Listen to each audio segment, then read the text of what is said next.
ഇർഫാന, ആയിഷ, നിദ ഫാത്തിമ, റിദ ഫാത്തിമ എന്നീ 4 വിദ്യാർത്ഥിനികളുടെയും മൃതദേഹങ്ങൾ അവരവരുടെ വീടുകളിലേക്ക് അല്പസമയം മുൻപാണ് എത്തിച്ചത്. പ്രിയപ്പെട്ട കുട്ടികളെ അവസാനമായി ഒരു നോക്കു കാണാൻ ബന്ധുക്കളും സുഹൃത്തുക്കളും നാട്ടുകാരും അടക്കം നിരവധി പേരാണ് അവിടെ എത്തിച്ചേർന്നിരിക്കുന്നത്.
നമസ്കാരം പ്രിയപ്പെട്ട പ്രേക്ഷകരെ.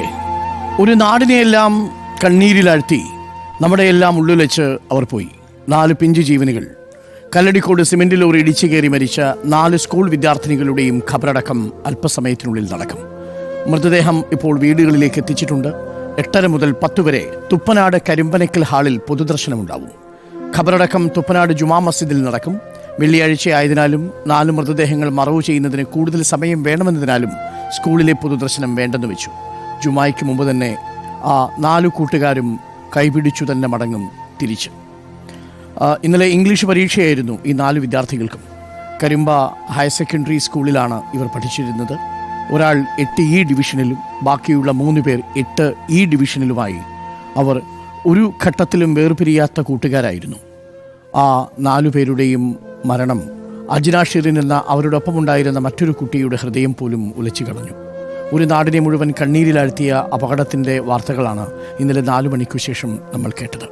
4 പേരുടെയും വീടുകളിൽ അണമുറിയാതെ കണ്ണുനീരും സങ്കടങ്ങളും ഉള്ളുലയുന്ന കാഴ്ചകളുമാണ്.